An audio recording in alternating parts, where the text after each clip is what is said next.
Começa agora. Descobrindo a Revista Espírita.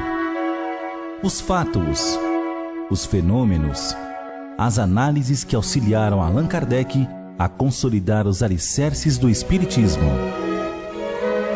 Descobrindo a Revista Espírita.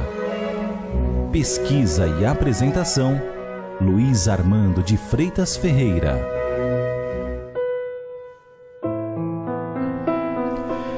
A edição de fevereiro de 1867, o 10º ano da Revista Espírita, incluía entre suas matérias a seção Variedades, na qual Allan Kardec apresentava e comentava 2 casos interessantes associados às comprovações da reencarnação. O primeiro refere-se a Eugénie Colomb, apresentada como precocidade fenomenal. Começa Kardec dizendo que vários jornais reproduziram o seguinte fato. A Sentinela de Toulon fala de um jovem fenômeno que se admira no momento nesta cidade. É uma menina de 2 anos e 11 meses chamada Eugénie Colomb. Esta menina já sabe ler e escrever perfeitamente, além do mais, está em estado de passar o mais sério exame sobre os princípios da religião cristã, da gramática francesa, da geografia, história da França e as 4 operações de matemática. Conhece a Rosa dos Ventos e sustenta perfeitamente uma discussão científica sobre qualquer assunto. Esta admirável menina começou a falar muito distintamente com a idade de 4 meses. Apresentada nos salões da Prefeitura Marítima, Eugénie Colomb, dotada de um rosto encantador, obteve um sucesso magnífico. Analisando o fato, o codificador considera: este artigo nos tem parecido, como a muitas pessoas, marcado de tal exagero que não tínhamos ligado nenhuma importância. Não obstante, para saber positivamente a que nos atermos, pedimos a um dos nossos correspondentes, oficial de marinha em Toulon, a bondade de se informar do fato. Eis o que nos respondeu. Para me assegurar da verdade, fui à casa dos pais da menina referida pela Sentinela de Toulon, de 19 de novembro, e vi essa encantadora criança cujo desenvolvimento físico está em relação com sua idade, tem apenas 3 anos. Sua mãe é professora e dirige a sua instituição. Em minha presença, interrogou-a sobre o catecismo, a história sagrada, desde a criação do mundo até o dilúvio, os 8 primeiros reis da França e diversas circunstâncias relativas a seus reinados e ao de Napoleão I. Quanto à geografia, a menina citou as 5 partes do mundo, as capitais dos países que encerram várias capitais e departamentos da França. Também respondeu perfeitamente às primeiras noções de gramática francesa e o sistema métrico. Ela deu todas as respostas sem a menor hesitação, divertindo-se com os brinquedos que tinha em mãos. Sua mãe me disse que ela sabe ler desde os 2 anos e meio e assegurou-me que pode responder do mesmo modo a mais de 500 perguntas. Prosseguindo em seu comentário, Kardec pondera: no caso de que se trata, certamente a memória parece desempenhar um papel importante. Sendo professora a mãe da menina, sem dúvida a criança encontrava-se habitualmente em classe e terá retido as lições dadas aos alunos por sua mãe, ao passo que se vêem certos alunos possuir por intuição conhecimentos de certo modo nativos e fora de qualquer ensino. Mas por que nela e não nos outros esta facilidade excepcional para assimilar o que ouvia e que provavelmente não pensavam em lhe ensinar?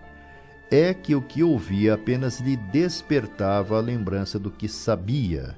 A precocidade de certas crianças para as línguas, a música, a matemática, etc., todas as ideias inatas, numa palavra, igualmente não passam de lembranças. Elas se lembram do que souberam, como veem certas pessoas lembrar-se mais ou menos vagamente do que fizeram ou do que lhes aconteceu. Conhecemos um menino de 5 anos que, estando à mesa onde nada de conversa poderia ter provocado uma ideia a este respeito, pôs-se a dizer: eu fui casado e me lembro bem, tinha uma mulher pequena, jovem e linda, e tive vários filhos. Certamente não se tem nenhum meio de controlar sua asserção, mas pergunta-se de onde lhe pode vir semelhante ideia quando nenhuma circunstância tinha podido provocá-la. Há que concluir que as crianças que só aprendem à força de trabalho foram ignorantes ou estúpidas em sua precedente existência? Certo que não. A faculdade de se recordar é uma aptidão inerente ao estado psicológico, isto é, ao mais fácil despreendimento da alma em certos indivíduos do que em outros, uma espécie de visão espiritual retrospectiva que lhes lembra o passado, ao passo que os que não a possuem, esse passado não deixa qualquer traço aparente. O passado é como um sonho, do qual a gente se lembra mais ou menos exatamente, ou do qual se perdeu totalmente a lembrança. No momento de ir para a imprensa, recebemos de um dos correspondentes da Argélia, que de passagem por Toulon, viu a pequena Eugénie Colombe. Uma carta contendo o relato seguinte, que confirma o precedente, é acrescentada de detalhes que não deixam de ter interesse. Esta menina, de uma beleza notável, é de uma vivacidade extrema, mas de uma suavidade angélica. Sentada nos joelhos de sua mãe, se respondeu-nos a mais de 50 perguntas sobre o Evangelho. Esta criança certamente é um espírito muito adiantado, porque se vê que responde e cita sem o menor esforço de memória. É caridosa por instinto, atrai sempre a atenção de sua mãe quando avista um pobre, não suporta que batam em cães, gatos, nem em qualquer animal. Seu pai é operário no arsenal da Marinha. Espíritas esclarecidos, como os nossos correspondentes, só podiam apreciar o fenômeno psicológico que apresenta essa criança e sondar-lhe a causa, porque, assim como para julgar o mecanismo é preciso ser mecânico, para julgar fatos espíritas é preciso ser espírita. Ora, em geral, a quem encarregam da constatação e de explicá-los os fenômenos deste gênero? Precisamente a pessoas que não os estudam, e que, negando a causa primária, não lhes podem reconhecer as consequências. O segundo caso, revelado e apreciado por Kardec, é de Tom, o cego, músico natural. Apoia-se no jornal Spiritual Magazine de Londres, que noticia: a celebridade de Tom, o cego, que há pouco fez seu aparecimento em Londres, já se tinha espalhado aqui.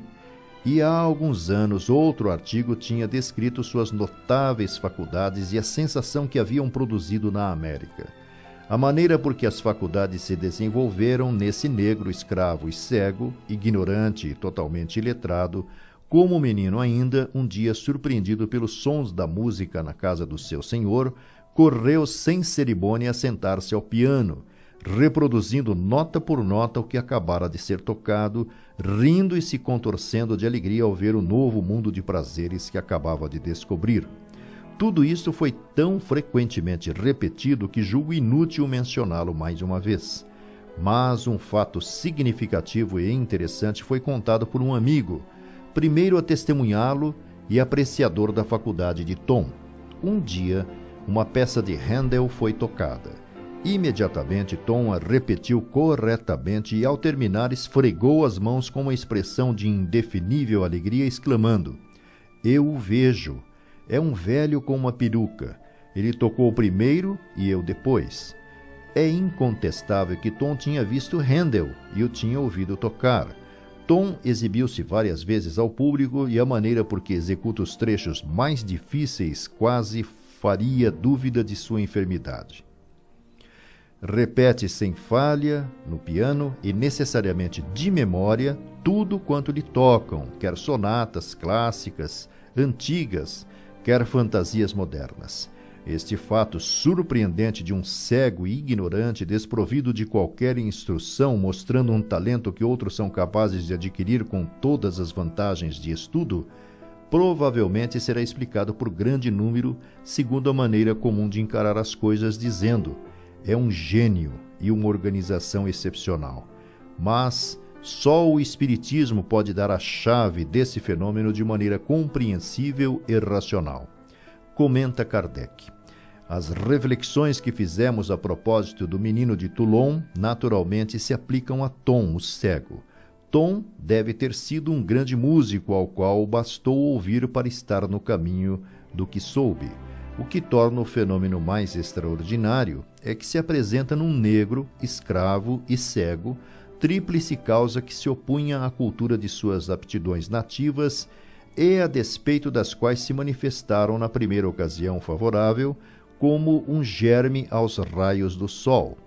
Ora, como a raça no estado de escravidão não brilha pela cultura das artes, há que concluir que o espírito de Tom não pertence a esta raça, mas que nela se terá encarnado quer como expiação, quer como meio providencial de reabilitação desta raça na opinião, mostrando de que ela é capaz. Muito foi dito e escrito contra a escravidão e o preconceito da cor.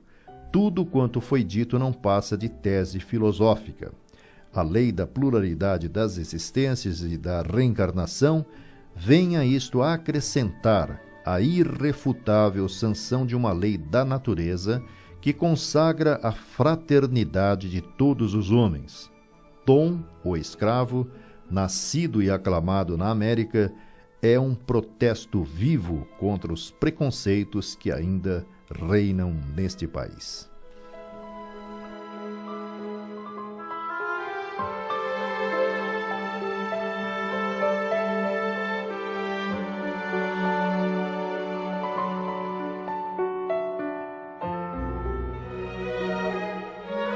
Você ouviu Descobrindo a Revista Espírita. Pesquisa e apresentação, Luiz Armando de Freitas Ferreira.